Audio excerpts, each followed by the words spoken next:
नेपाल के संविधान की विशेषताओं के भाग 4 के अंतर्गत आज हम अन्य विशेषताओं का जिक्र करेंगे, जिसके अंतर्गत पहला बता रही हूँ राज्य के नीति निर्देशक तत्व।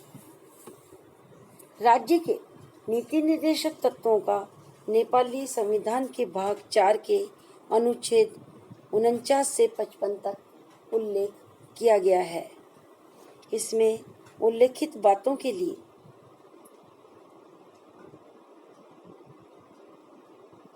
राज्य से आशा की जाती है कि वह उसके अनुरूप व्यवहार करेगा। इसमें राज्य की नीतियां और समस्त योजनाओं का निर्माण करते समय राज्य से यह अपेक्षा की जाती है कि वह देश में आर्थिक, सामाजिक, राजनीतिक उन्नति के लिए प्रयत्न करेगा तथा प्रशासन को विकेंद्रित करेगा, नागरिकों के जीवन स्तर को ऊंचा उठाने का प्रयास करेगा तथा आर्थिक एवं सामाजिक रूप से पिछड़े हुए वर्गों के कल्याण के लिए प्रयत्न करेगा। राज्य के नीति निर्देशक तत्वों के लिए कोई कानूनी मान्यता नहीं है। इनके अनुसार कार्य करने के लिए न्यायालयों द्वारा उन्हें बाध्य नहीं किया जा सकता।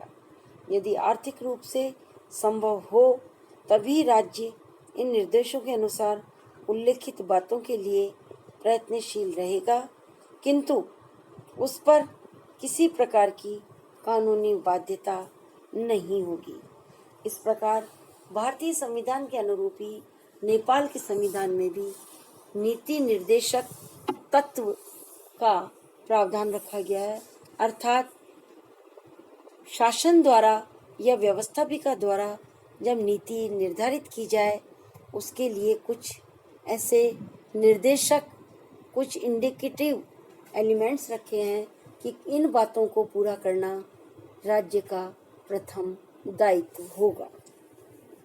दूसरी है आपात संबंधी प्रावधान।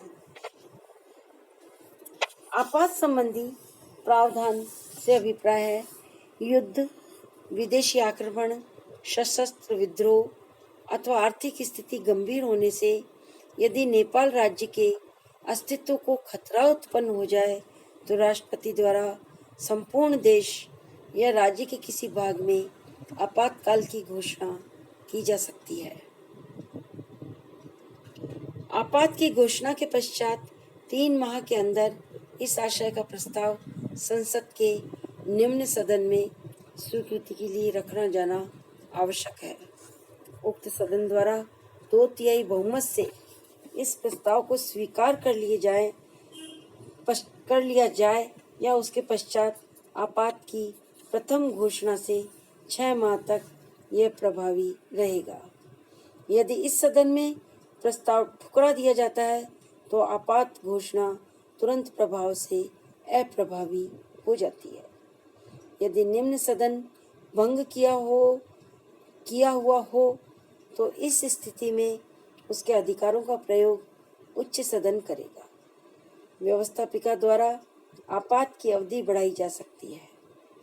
आपात के दौरान स्थिति से भली प्रकार निपटने के लिए राष्ट्रपति द्वारा आवश्यक आदेश एवं दिशा निर्देश प्रसारित किए जाएंगे।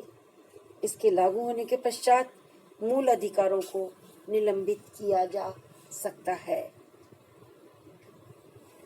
इसी प्रकार अर्थात भारत के समान ही आपातकालीन घोषणा या आपातकालीन शासन की व्यवस्था नेपाल में भी की गई है। अन्य विशेषता है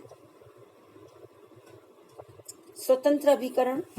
नेपाल के संविधान की एक विशेषता यह है कि वहाँ पर राष्ट्रपति द्वारा संविधान के अधीन कुछ आयोग, समितियां, अभिकरणों की स्थापना की जाती है, लेकिन ये संस्थाएं कार्यपालिका, व्यवस्थापिका एवं न्यायपालिका से स्वतंत्र रहकर कार्य करती हैं। लोक सेवा आयोग, निर्वाचन आयोग, महान्यायवादी, महालेखा परीक्षक आदि की व्यवस्था संविधान द्वारा स्वतंत्र अभिकरण के रूप में की गई है। इनके तटस्थ और निष्पक्ष कार्यकरण के उद्देश्य से इनकी नियुक्ति, पदमुक्ति, वेतन भत्ते तथा अन्य सेवा दशाएं इस प्रकार की रखी गई हैं कि वे कार्यपालिका, व्यवस्थापिका और न्यायपालिका से प्रभावित हुए बिना स्वतंत्र रूप से कार्य करते हैं। नेपाल के वर्तमान संविधान में इस प्रकार की संस्थाओं की रचना, कार्यों और कार्यकरण पर स्पष्ट प्रावधान है और वर्णन है। नेपाल की लोक सेवाओं संबंधी विशेषताओं के संदर्भ में कह सकते हैं कि किसी भी देश में कुशल प्रशासन के लिए यह आवश्यक है कि उसकी संस्थाओं में कार्यरत लोक सेवक योग्य, तटस्थ और निपुण हों। देश का न केवल संविधान ही अच्छा हो, बल्कि वहाँ की कार्यरत लोक सेवा भी कुशल होनी चाहिए। लोक सेवा की कुशलता इस बात पर भी निर्भर करती है कि उसमें भर्ती किए गए कार्मिक वर्ग अपने कार्य में दक्ष हों और अपने दायित्वों का निर्वाह कुशलता से कर सके। संविधान वेत्ताओं ने इस बात का पूरा ध्यान रखा है कि भर्ती करने वाली संस्थाओं का प्रावधान मूल संविधान में ही कर दिया जाए। इससे न केवल लोक सेवाओं की ही अपितु लोक सेवा आयोग को संवैधानिक दर्जा देने से भर्ती के कार्यों को समुचित महत्व और प्रतिष्ठा प्राप्त हुआ है। नेपाल में लोक सेवाओं की तटस्थता व अनामता को स्वीकार किया गया है। समाज में लोक सेवाओं की बड़ी प्रतिष्ठा है। इनमें अभिजात वर्ग का प्रभुत्व है और इनके प्रशिक्षण को आवश्यक माना जाता है। इन्हें प्रशिक्षित करने में भारत भी सहायता करता है।